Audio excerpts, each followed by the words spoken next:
Muito obrigado, Sr. Professor.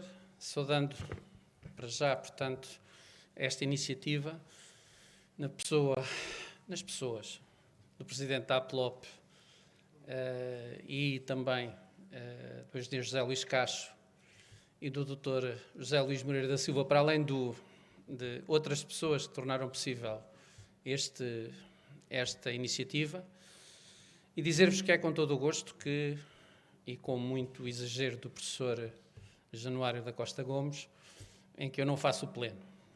Para já, tenho um clube do coração que ainda não consegui largá-lo, independentemente de sermos campeões ou não.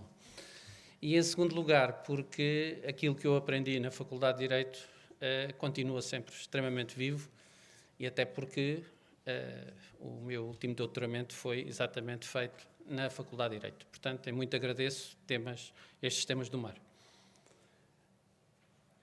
Para todos chegarem descansados, não trago nenhuma apresentação, mas também não era possível, porque eu quero apenas apresentar 3 ou 4 tópicos que eu acho que são extremamente importantes neste momento para o debate. E começo por dizer ao Sr. Almirante que fiquei extremamente satisfeito com a questão do binómio. E também, quando o Sr. Professor Januário da Costa Gomes falou em Homero, eu imediatamente me lembrei de Platão. Há 3 tipos de homem, e hoje diríamos de homens e mulheres. Os vivos, os mortos e os que andam no mar. E eu, antes de ir ao binómio, vou ao mar. E vou ao mar porque é o mar a razão da existência nossa. E é também a razão de todos estarmos aqui. Porque, ao contrário de outros países, os países lusófonos são aproximados pelo mar. Porque o mar foi sempre aquilo que nos uniu. E, portanto, Sr. Almirante, permita-me também ampliar as suas palavras, porque foram, de facto, magistrais nesse ponto. Concordo com o binómio, mas permita-me, eu vou do mar para a terra, porque é assim que as coisas devem ser pensadas em países lusófonos banhados pelos vários oceanos. E permita-me também dizer uma coisa que me parece importante, é que eu tive a honra e o orgulho de participar há 2 anos numa coletânea da Marinha do Brasil sobre os 500 anos da viagem de Fernão de Magalhães.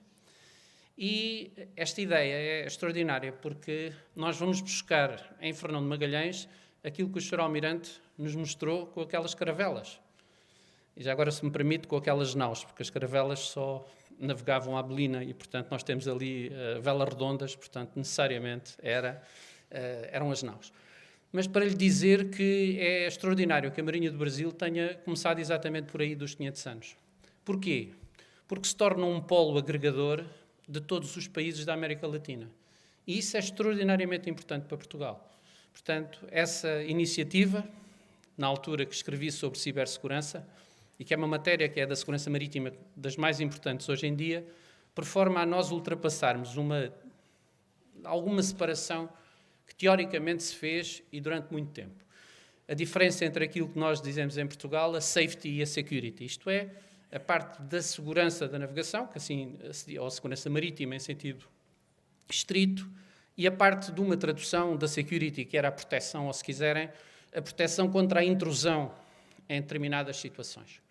Pois bem, partindo de todos esses pressupostos, e ouvindo também, eu tenho ouvido uma conferência promovida pela Pricewaterhouse aqui há 2 anos, e ouvindo os especialistas israelitas, eles diziam qualquer coisa, um Rafael Manan, ele dizia qualquer coisa que era extraordinário, dizia assim, de facto, as medidas preventivas para a safety e para a security são diferentes, mas uma vez acontecendo o problema, a tal limitação de avarias, que nós dizemos em termos marítimos, é exatamente igual.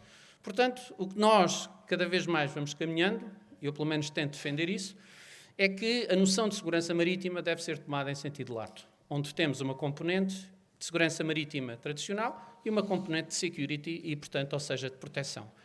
Têm meios preventivos diferentes, mas têm meios de reação idênticos. Diria eu, em linguagem marítima, quando me falha um leme, eu não quero saber se a sua origem foi security ou safety. Eu tenho que resolver o problema. E, portanto, cada vez mais, toda esta perspectiva de cibersegurança tem um impacto direto, quer na parte da safety, quer na parte da security. Outra questão que me parece importante e que se falou aqui também foi da questão dos registros dos navios. Já agora, para vos dizer, também não conseguia fazer uma apresentação muito específica, porque tinha que tratar um tema. E eu acho que, neste caso concreto, dar 2 ou 3 tópicos para que se possam discutir, penso que é mais útil, aproveitando até inclusivamente aquilo que foi produzido pelos meus antecessores no painel, a quem saúdo naturalmente. O problema que foi aqui dito, que é o problema dos registros internacionais. Concretamente, o registro especial do Brasil, nós temos o registro internacional dos navios da Madeira.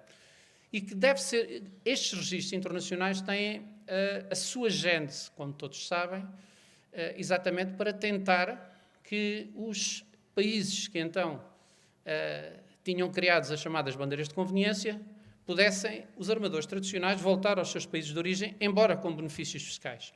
Esta é a ideia essencial nos anos 80, nos anos 90.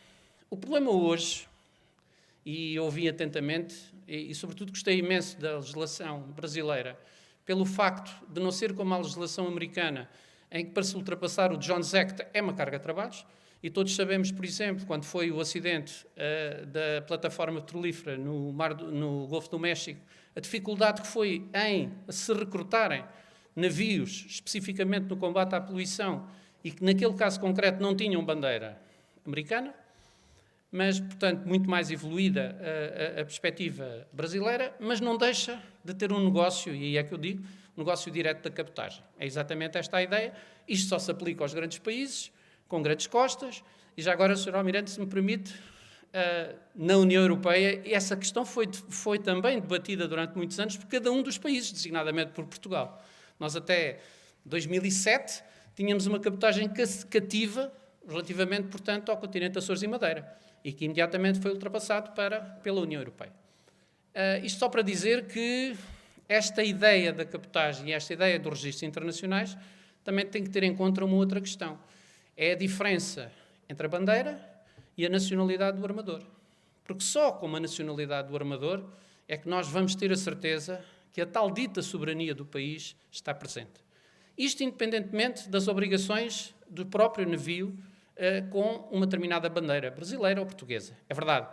Mas aquilo que nós sentimos cada vez mais é que temos que aumentar os nossos armadores, os armadores de bandeira nacional, e isso é mais difícil do que trazer mais navios para os nossos registros. Então, dentro dessa perspectiva, permita-me, é um primeiro passo, é um passo que deve ser acarinhado, e eu relembro que neste momento mais de 800 navios que temos no Registro Internacional de Navios da Madeira, mas devemos dar o passo a seguir, que é tanto quanto possível reforçar também o armamento português, o armamento específico. Um outro aspecto que eu gostava aqui também de dizer e de chamar a atenção é um problema que o Sr. Professor Januário já aqui aflorou, que é o problema da responsabilidade civil. Todas as convenções internacionais que nós temos, e designadamente as convenções sobre segurança marítima, têm diferentes cláusulas de responsabilidade. Umas mais responsabilizantes, outras menos responsabilizantes.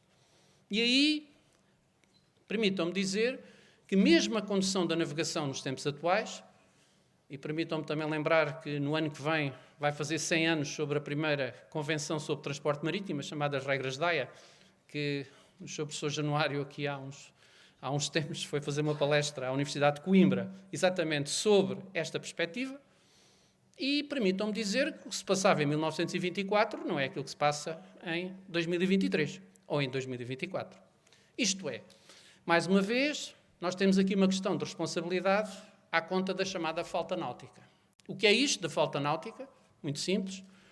Era aquilo que necessariamente ficava nas mãos do comandante quando ele mesmo, por mera negligência, fazia com que houvesse uma avaria na carga, porque, por exemplo, tinha guinado o navio de proa ao mar e isso tinha dado consequências diretas na própria carga. Ora, como todos sabemos, as condições de navegação em 1924 não são as mesmas que em 2023. E, portanto, daí que, embora a Convenção seja a mesma, nós somos obrigados, pelas regras das convenções internacionais, e muito particularmente pelo chamado Código ISM, que é o código que é responsável também pelas condutas dos próprios tripulantes e comandantes a bordo, necessariamente fazer com que essa cláusula cada vez seja menos aplicável. Isto é um problema extraordinariamente importante, porque quando eu estou a falar em termos de responsabilidade civil, não posso deixar de falar daquilo que é, digamos, a última questão em termos de debate de responsabilidade civil, agora no mar. Porque falou-se na questão da responsabilidade e sobretudo da autonomização dos portos. Mas nós também temos autonomização a nível de algumas embarcações no mar, chamadas os MAS, ou seja, Maritime Autonomous Surface Ships. E pergunta-se, tripulados ou não tripulados? E pergunta-se, a quem é que responde por uma situação em que, efetivamente, esse meio pode estar envolvido? Neste momento preciso, estão reunidos os 3 comitês da IMO, exatamente a tentarem resolver este problema. Comitê Jurídico, o MEPC e o Comitê FAL. Isto porquê? Porque é forçoso haver um ROC, ou seja, um centro de operações em terra, que permita coordenar a ação destas embarcações autónomas para resolver de vez o problema da responsabilidade civil. Ou seja, cada vez que eu tiver um navio destes, eu vou ter que ter alguém responsável por esse navio, para não haver dúvidas nenhumas, se qualquer situação ocorrer, quem é o responsável. E agora, se somarem a isto um navio destes com inteligência artificial, vão ver que cada vez mais é necessário nós termos uma entidade em terra que se responsabiliza, mesmo pelo raciocínio da inteligência artificial da própria embarcação. Finalmente, falar-vos em algo que o Sr. Almirante também frisou e muito bem, transição energética. Sr. Almirante, nós somos sensíveis, extremamente sensíveis às questões das transições energéticas, por várias valências, se quiser. Primeiro porque nós nunca tivemos combustíveis fósseis que nos permitissem explorá-los diretamente, ao contrário do Brasil. Para vocês é uma verdadeira transição energética nacional, nós não é.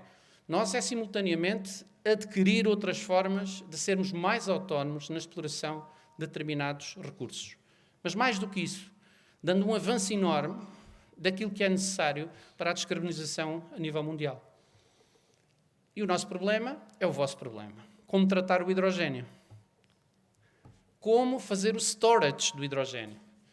Já que o hidrogênio líquido, como se sabe, para ser devidamente armazenado, só pode ser feito a menos 273 graus, o que significa quase o zero absoluto. Estamos a trabalhar já num novo carrier, digamos assim, que são chamados LOHCs, ou seja, Liquid Organic Hydrogen Carrier, que nos permite armazenar o hidrogênio às temperaturas ambientes. É esta que me parece ser a solução para o problema do hidrogênio. Para além de outras vertentes, como nós temos já, que é a produção, e muito bem, do metanol, do amoníaco, relativamente ao futuro, e para, inclusivamente, poder dotar os navios do chamado dual fuel, ou seja, o fuel tradicional e depois um outro fuel que pode começar por ser o gás natural liquefeito, mas que depois vai evoluir para as renováveis.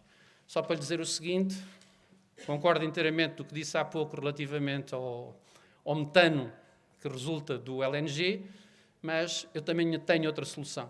Eu sou capaz de ir capturar o carbono ou o azoto por forma a tornar neutro através de um combustível sintético esse novo combustível. É isso uma das perspectivas. A outra, muito simples, e já agora para vos dizer, uma empresa portuguesa que já o faz, que é a Prio em Aveiro, que é os chamados biocombustíveis.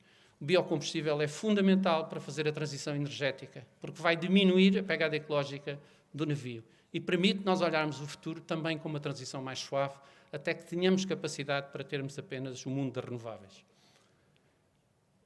Estes eram os tópicos que eu gostaria de vos dar, sem apresentação, mas acreditando que podem contribuir para um debate amplo. Muito obrigado.